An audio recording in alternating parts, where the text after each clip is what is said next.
ओम नमः शिवाय। हर हर महादेव। जय माता दी। या देवी सर्वभूतेषु दुर्गा रूपेण संस्थिता नमस्तस्याय नमस्तस्याय नमस्तस्याय नमो नमः। नमस्कार प्रिय साथियों। नवरात्रि में अष्टमी तिथि विशेष रूप से महत्वपूर्ण होती है। क्यों होती है?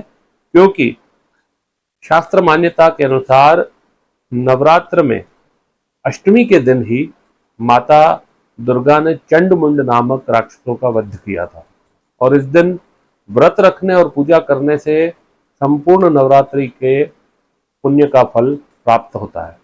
मां दुर्गा के 8वें स्वरूप की पूजा अष्टमी तिथि पर ही संपन्न की जाती है। मां दुर्गा का 8वां स्वरूप यानी मां महागौरी की पूजा इस दिन विशेष रूप से की जाती है। साथ ही कन्या पूजन भी इस दिन संपन्न किया जाता है। अष्टमी तिथि पर कन्या पूजन का विशेष महत्व माना गया है, जिसमें कन्याओं को मां देवी का ही स्वरूप मानकर उनकी पूजा की जाती है। व्रत और पूजा का भी विशेष महत्व है। इस दिन व्रत करने और पूजा करने से संपूर्ण नवरात्रि के समान पुण्य फल प्राप्त होता है। आप नवरात्रि में एक भी दिन व्रत नहीं रख पाए कोई बात नहीं, लेकिन अगर अष्टमी के दिन आपने व्रत रख लिया तो संपूर्ण नवरात्रि का फल आपको प्राप्त होता है। घर में सुख शांति समृद्धि आती है, शक्ति और सकारात्मकता बढ़ती है। अष्टमी तिथि पर मां महागौरी की पूजा करने से मनुष्य को आरोग्य की प्राप्ति होती है। देवी महागौरी अपने भक्तों को शक्ति और सकारात्मकता का संचार करती है।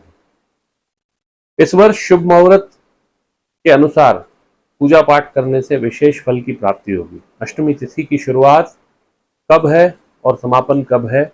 इस बार चैत्र माह के शुक्ल पक्ष की अष्टमी तिथि 4 अप्रैल को रात को 8:12 से शुरू होगी, जो कि 5 अप्रैल को शाम को 7:26 पर समाप्त होगी। इस प्रकार उदया तिथि के अनुसार 5 अप्रैल को ही अष्टमी मानी जाएगी।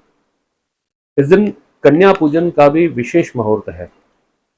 5 अप्रैल को सुबह 11:59 से 12:29 दोपहर तक कन्याओं को पूजन के लिए बहुत ही कन्या पूजन का विशेष मुहूर्त रहेगा। नवरात्रि की अष्टमी का दिन मां दुर्गा को प्रसन्न करने के लिए बहुत ही खास और विशेष दिवस है। नवरात्रि की अष्टमी में किए गए उपाय दुगना फल प्रदान करते हैं। नवरात्रि की अष्टमी में कुछ लौंग से जुड़े हुए छोटे मोटे उपाय भी कर लेते हैं तो आपको जो भी जीवन में समस्याएं चल रही हैं उनसे यूं ही चुटकी बजाते आपको उनसे छुटकारा मिलता है। यदि आपकी आर्थिक स्थिति काफी समय से अच्छी नहीं चल रही है, आपको बार बार धन संबंधी समस्याओं का सामना करना पड़ रहा है, तो आप नवरात्र की अष्टमी के दिन एक लाल रंग के कपड़े में एक लौंग का जोड़ा रखकर उसकी पोटली बना लें।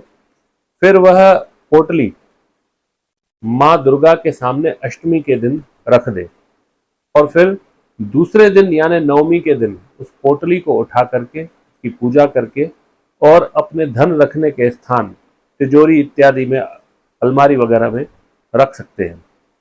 आपकी पैसों की दिक्कत बहुत जल्दी दूर होगी। इसके अलावा नवरात्र में मां दुर्गा की आरती करते समय उस दिए की बाती में 2 लौंग रखकर मां दुर्गा की अष्टमी के दिन आरती करें।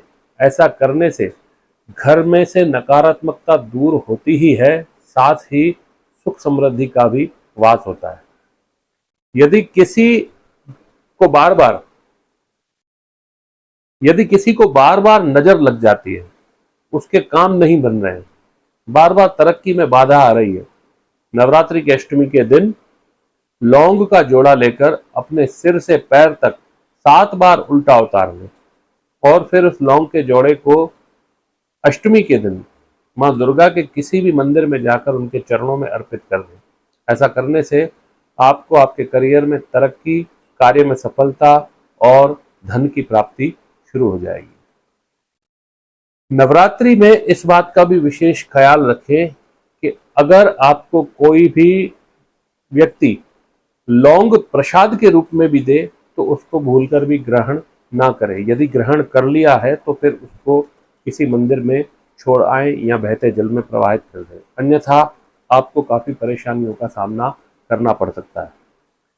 आर्थिक तंगी से छुटकारा पाने के लिए नवरात्रि के अष्टमी के दिन शाम के समय घर के मुख्य द्वार पर दोनों तरफ लौंग के तेल का दीपक जलाएं और ऐसा करने से सभी प्रकार के दोष दूर होते हैं, साथ ही घर पर आने वाले संकट भी नष्ट हो जाते हैं।